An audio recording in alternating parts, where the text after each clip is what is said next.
This video is sponsored by Skillshare. I want to thank Canon for loaning me this camera for a few days to try out.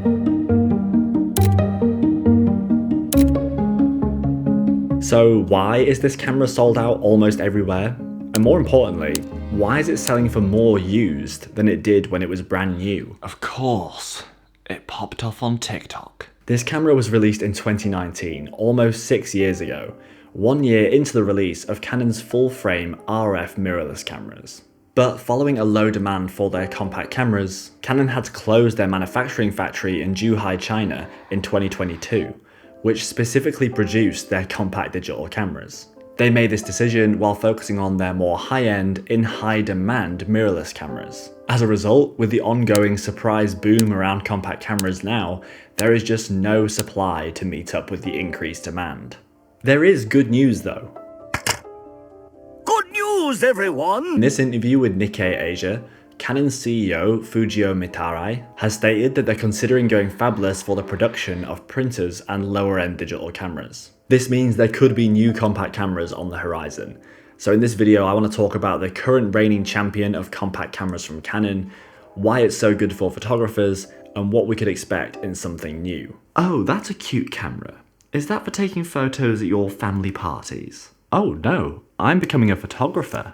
Oh, you sweet, naive, idiotic little child.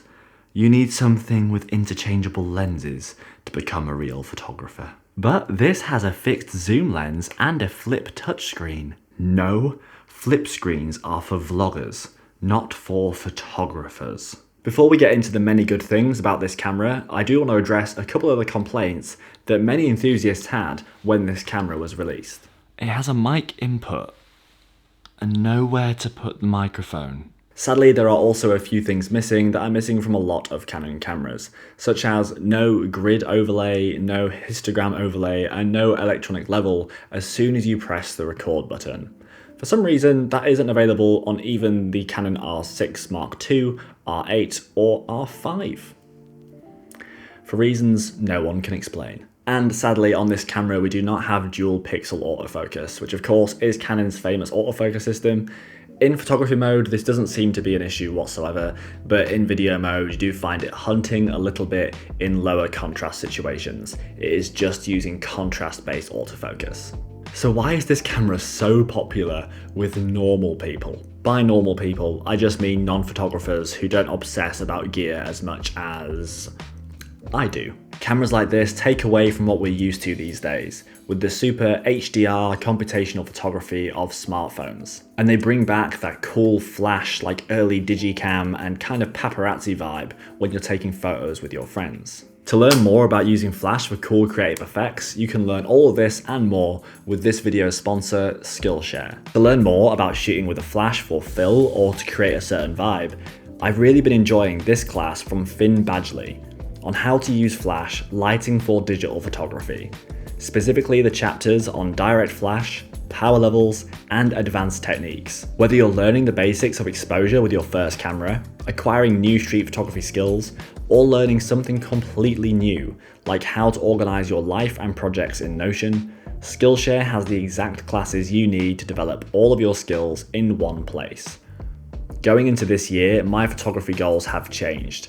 I'm focusing much more on my photography as a process rather than the final result. So I want to be more consistent with my photo walks and dedicating time to learning new skills using Skillshare. Get started with Skillshare today. The first 500 people to use my link in the description will receive a 1-month free trial of Skillshare, so get started today. Why do I like this camera? Well, I've tried a lot of compact cameras, mostly from Canon. I think when you look at the specs of other Canon PowerShots and other Canon compact cameras, the G7X Mark III marks a notable step forward.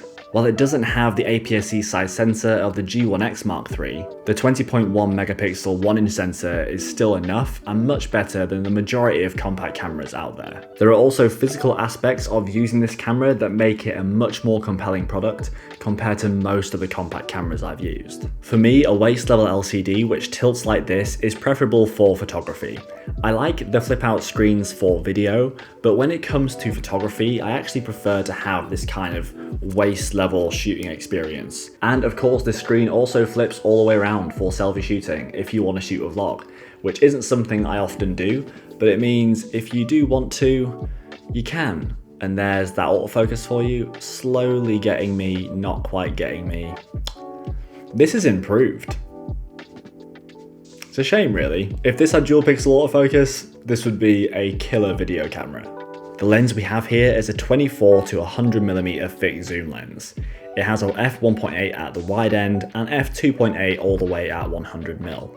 Sadly, unlike previous G7X cameras, we can't use the preset focal lengths, which meant that you could sort of go step by step between different popular focal lengths. That's something I really enjoyed when I used the Lumix LX100, and that felt like a very smart way to treat these kind of zoom lenses, rather than leaving you with kind of the random arbitrary zoom that most compacts have, which sadly the G7X III also has. Usually I'm not a fan of touchscreen interfaces when it comes to photography. I don't mind them for video, but for photos I prefer physical controls.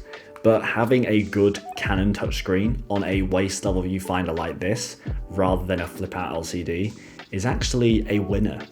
And I would like to see more of this from Canon, even though I know the majority of their cameras these days are gonna have the flip out vloggy screen for video.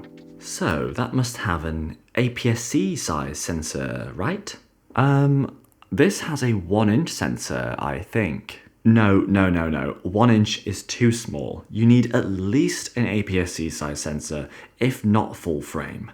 But doesn't that just mean the camera keeps getting bigger and bigger? Yes, it does. And you know what they say, the bigger the camera, the better the photographer. Does this sound familiar to you? That's right, we've got a leaf shutter. You know I love me a leaf shutter, and while this might not be as quiet or as satisfying as the Sony RX1, when you combine this with the autofocus and burst modes, I'm not complaining. When it comes to the raw images out of the G7X Mark III, I'm not surprised by how much I love them. Sure, a 1-inch sensor isn't much to write home about, and it's not quite APS-C or even Micro Four Thirds, but it's still bigger than the majority of compact cameras you're going to buy today. And as someone who doesn't incorporate that much shallow depth of field in my photography, having a smaller sensor is bothering me less and less as I progress as a photographer.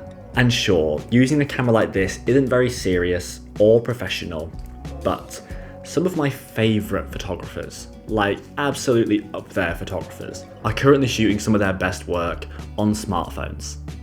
Sony Xperia, check out some of these shots.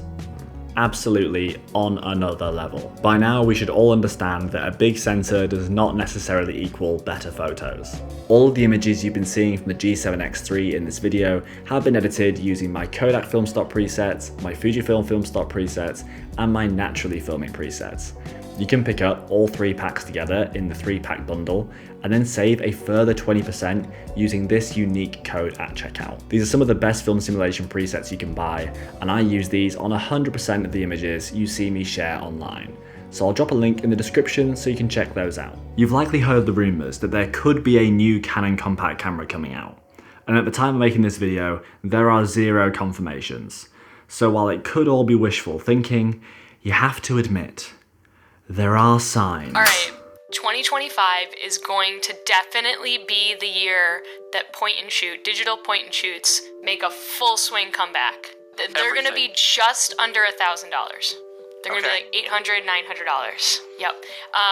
Not fixed lens. I think they're going to be zoom lenses. They're going to have those little flashes on them, and they probably won't have an EVF, which will make my heart sad, but, you know, not everything can be an RX100. But I think Canon, they're going to come in hot. Sony, I want to say that they're going to try to go for that, like, RX1R, was that it? It was, like, the very expensive the full frame. 42 megapixel full frame.